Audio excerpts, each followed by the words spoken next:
नमस्कार दोस्तों, आप देख रहे हैं सिनेमा हॉल और मैं अजय ब्रह्मात्मज।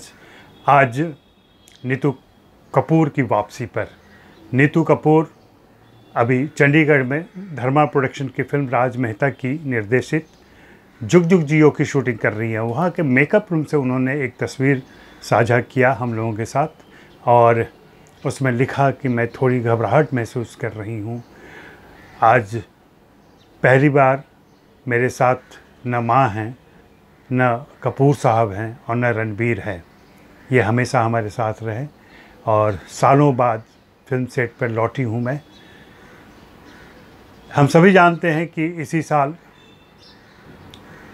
30 अप्रैल को उनके पति और मशहूर अभिनेता ऋषि कपूर का निधन हो गया था और पिछले 2 सालों में हमने देखा किस तरीके से उन्होंने समर्पित और केयरिंग बीवी के तौर पर अपने पति की देखभाल की और उन्हें उस बीमारी में सपोर्ट बनी रही।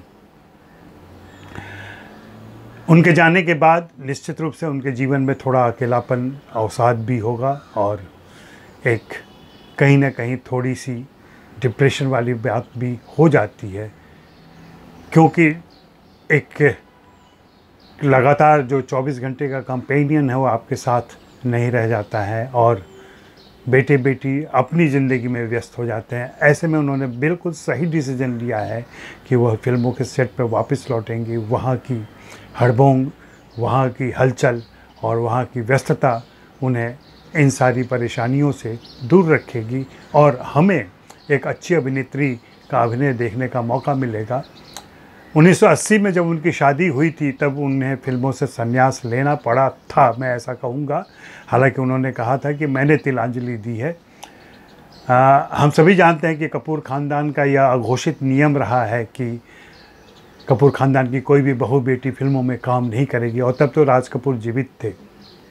हो सकता है इसी दबाव में यह फैसला लिया हो उन्होंने घर में रहने का, लेकिन कोई बात नहीं, अभी इतने सालों के बाद वह लौटी हैं। हालांकि 2000 मेरे ख्याल है 9 में लव आजकल में वो लौटी थी। ऋषि कपूर के साथ ही इम्तियाज़ अली उन्हें वापस ले आए थे और फिर बाद में उन्होंने दो दूनी चार की, जब तक है जान की और बेशर्म की थी अपने बेटे और पति के साथ, और 7 साल हो गए उसको भी। 2013 में वह फिल्म आई थी, अभी 2020 चल रहा है। तो नीतू कपूर के बारे में अगर हम बात करें तो उनके 3 नाम मिलते हैं। एक तो नीतू कपूर है, इसके पहले शादी के पहले वो नीतू सिंह हुआ करती थी। उसके भी पहले जब बाल कलाकार के तौर पर काम करती थी तो उनका नाम बेबी सोनिया हुआ करता था। बेबी सोनिया को सबसे पहले वैजयंती माला की पारखी नज़रों ने परखा। उन्होंने उन्हें डांस स्कूल में डांस करते हुए देखा तो अपने एक दोस्त निर्देशक को सलाह दी कि उन्हें अपनी फिल्मों में लें और वह निर्देशक सूरज फिल्म निर्देशित कर रहे थे जिसमें राजेंद्र कुमार थे, तो राजेंद्र कुमार की बहन की भूमिका इनको मिली। फिर उसके बाद 10 लाख आई। 10 लाख में वो मशहूर गाना आपने सुना होगा, गरीबों की सुनो वो तुम्हारी सुनेगा, तुम 1 पैसा दोगे वो 10 लाख देगा। इस गाने में भी हमने बेबी सोनिया को देखा। उसके बाद एक फिल्म आई थी 2 कलियाँ, इसमें उनका डबल रोल था और इस फिल्म से वो बहुत ही मशहूर हुई। कुछ समय तक उन्होंने बाल कलाकार के तौर पर काम किया, बाद में वारिस और पवित्र पापी जैसी फिल्में की, लेकिन 1973 में आते आते 15 साल की उम्र में ही उन्हें रिक्शा वाला फिल्म मिल गई। रिक्शा वाला में रणधीर कपूर उनके हीरो रहे और रणधीर कपूर बाद में उनके परिवार के सदस्य भी बने। ऋषि कपूर से शादी करने के बाद ऋषि कपूर के बड़े भाई हैं रणधीर कपूर। संयोग ऐसा रहा कि उन्होंने शशि कपूर के साथ भी बतौर हीरोइन काम किया है, जो उनके चचिया ससुर कहे जाएंगे। और अपने ज़माने के तमाम जो मशहूर कलाकार थे, अभिनेता थे, उनके साथ उनकी जोड़ियां बनी, जिसमें अमिताभ बच्चन हैं, राजेश खन्ना हैं, शत्रुघ्न सिन्हा हैं, धर्मेंद्र भी हैं, जितेंद्र भी हैं। इन सभी के साथ उन्होंने काम किया, लेकिन उनकी असल जोड़ी बनी खेल खेल में जब ऋषि कपूर की फिल्म में उन्हें चुना गया। दरअसल बॉबी हिट हो गई थी और ऋषि कपूर को फिल्मों का ऑफ़र आ रहा था, लेकिन उनकी हम उम्र कोई हीरोइन नहीं मिल रही थी। आप याद करें तो जब नीतू सिंह हीरोइन बन के आई, उस ज़माने में हेमा मालिनी जीनत अमान, राखी, रेखा और परवीन बॉबी जैसी हीरोइनें थीं।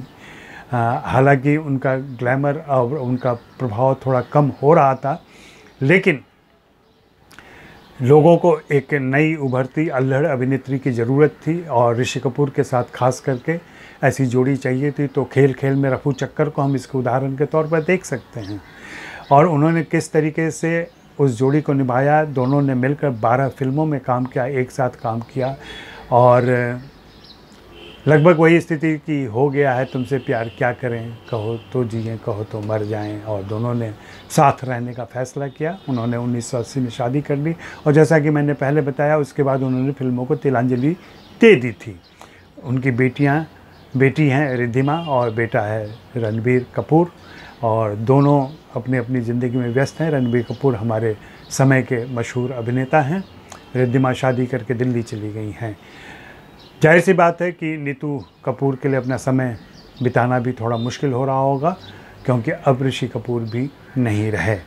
ऐसे में हम उनकी वापसी का स्वागत करते हैं और हम उनकी कुछ फिल्मों के नाम बताना चाहेंगे आज की पीढ़ी के लिए, जो अगर चाहें तो उन्हें देख सकते हैं। और इन फिल्मों का सजेशन मैंने दिनेश रहेजा, हमारे मित्र जो फिल्म हिस्टोरियन भी हैं और बहुत पुराने जर्नलिस्ट हैं, उनकी राय शुमारी से लिया है। उन्होंने कभी एक लेख लिखा था नीतू कपूर पर जिसमें उन्होंने उनकी फिल्मों की जो चर्चा की थी उसमें यादों की बारात, दो कलियां, खेल खेल में, कभी कभी, धर्मवीर, अमर अकबर एंथनी, प्रियतमा, दूसरा आदमी, परवरिश और काला पत्थर, इन फिल्मों को अगर आप देखें और फिर याद करें उन्हें तो आप मान सकते हैं कि वह अपने ज़माने की एक टॉप मोस्ट अदाकारा थी। हाँ, टॉप 3 में वो कभी नहीं रही, टॉप 5 में वो हमेशा रही। जब तक फिल्मों में काम किया उन्होंने 10 साल में लगभग 50 फिल्में कर ली थी। और अब मुझे लगता है कि इस पारी में अभी जो उनकी पारी, फुर्सत की पारी आई है, इसमें वह लगातार काम करेंगे क्योंकि उस उम्र की अभिनेत्रियों की बेहद कमी है जिन्हें एक स्वीकृति मिली हुई हो पहले से। तो मुझे तो लगता है कि उनके पास बहुत सारे ऑफ़र आएंगे। हाँ, वो ख़ुद कितना तैयार होती हैं यह सब इस पर निर्भर करता है और हम दर्शकों, हम प्रशंसकों पर निर्भर करता है कि हम उन्हें कितना प्यार कर पाते हैं, कितना पसंद कर पाते हैं उनके नए अवतार में। तो आप देखते रहें सिनेमा हॉल और सब्सक्राइब कर लें, मुझे घंटी भी बजा दें। शुक्रिया, मेहरबानी।